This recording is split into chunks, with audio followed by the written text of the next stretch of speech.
Assalamualaikum warahmatullahi wabarakatuh. Hari ini Bapak akan memberikan materi bimbingan konseling yaitu tentang mengenali gaya belajar. Ya, sebelumnya Bapak menggunakan media seperti ini di kala situasi pandemi saat ini ya. Jadi memanfaatkan media yang ada. Ya, silakan diperhatikan ya. Materinya yaitu tentang mengenali gaya belajar. Ya, oke.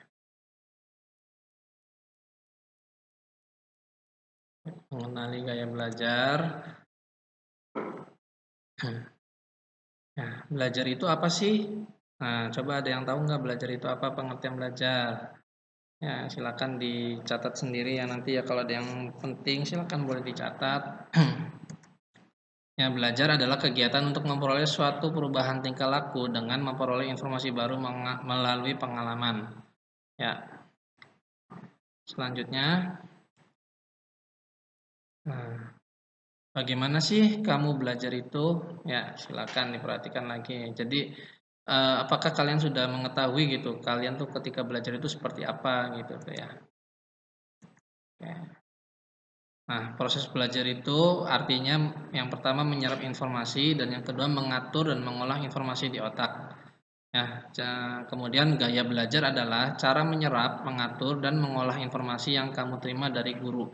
Jadi yang akan Bapak fokuskan pada materi ini adalah gaya belajar, macam-macam gaya belajarnya. Jadi gaya belajar itu adalah cara kalian ketika belajar, itu loh cara-cara atau teknik apa yang biasa kalian eh, kuasai gitu ketika belajar. Nah, Bapak akan sebutkan nanti. Nah, macam-macam gaya belajar itu ada tiga. Yang pertama visual, yaitu belajar dengan cara melihat.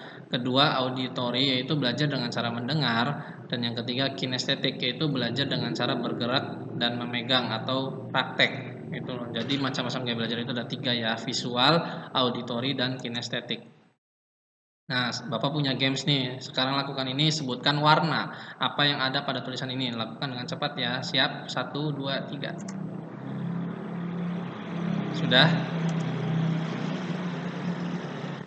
Lanjut.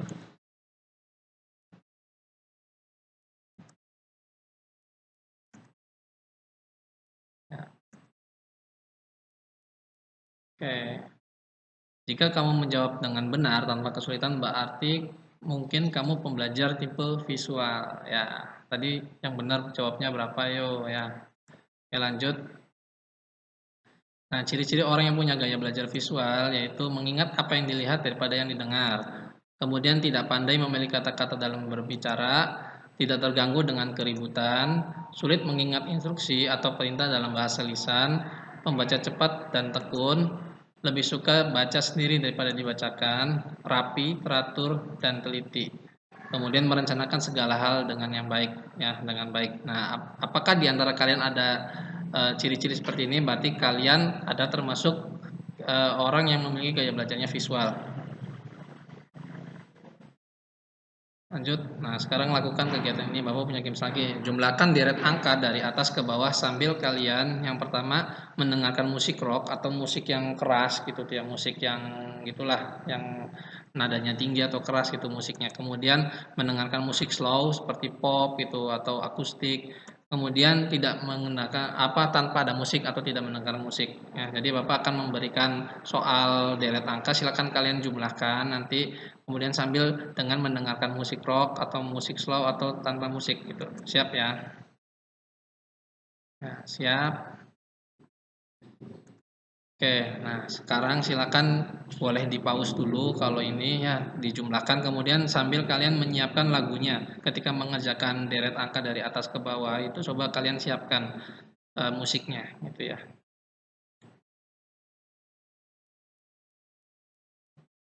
Nah, jika kamu merasa lebih mudah mengerjakan penjumlahan itu dengan iringan musik, berarti kamu adalah tipe pembelajar auditory.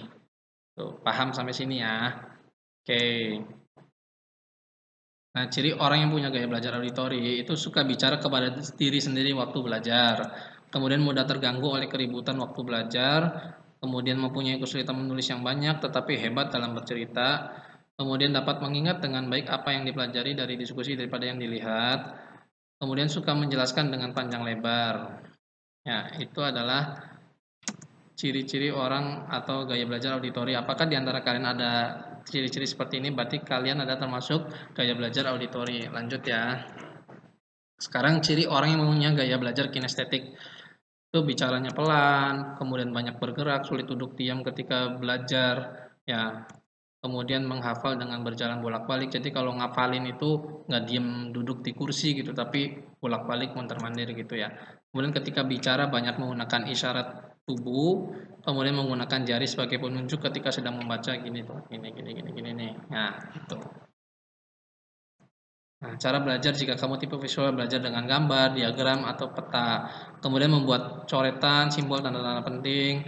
Gunakan video gambar-gambar berwarna. Kemudian membuat pengelompokan.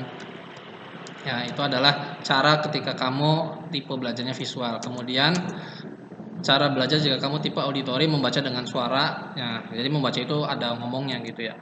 Kemudian menulis ulang yang dipelajari atau membuat ringkasan rangkuman, diskusi dan wawancara, mendengar melalui kaset, video atau YouTube. Ya, itu cara belajar tipe auditori. Lanjut.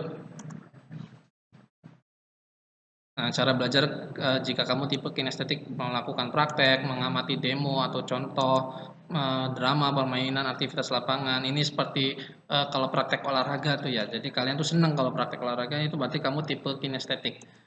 Ya, menggunakan model Lego, alat-alat praktek. Jadi kalau belajar itu harus ada bentuknya gitu atau ada barangnya ada intinya. Kemudian menggunakan gerak dalam belajar. Nah, membangun membangun niat sesuai gaya belajar masing-masing. Kamu itu unik, gaya belajarmu juga unik, semua itu adalah anugerah bagimu, maka kamu perlu menggunakannya dengan tepat sesuai dengan keadaanmu.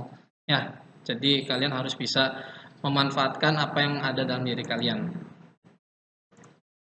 Kesimpulannya, ya setiap orang memiliki bermacam-macam gaya belajar yang dapat membantu untuk belajar secara maksimal. Kemudian kenalilah gaya belajarmu, belajarlah sesuai dengan gayamu masing-masing. Berdoalah agar kalian merasa tenang dalam menemukan potensi dan bakatmu. Itu kesimpulannya ya. Oke, cukup sekian dan terima kasih Bapak akhiri ya. Semoga materi yang Bapak sampaikan ini bermanfaat untuk kalian. Eh, Mohon maaf apabila ada kesalahan kata dari Bapak, kurang dan lebihnya mohon maaf. Terima kasih. Wassalamualaikum warahmatullahi wabarakatuh.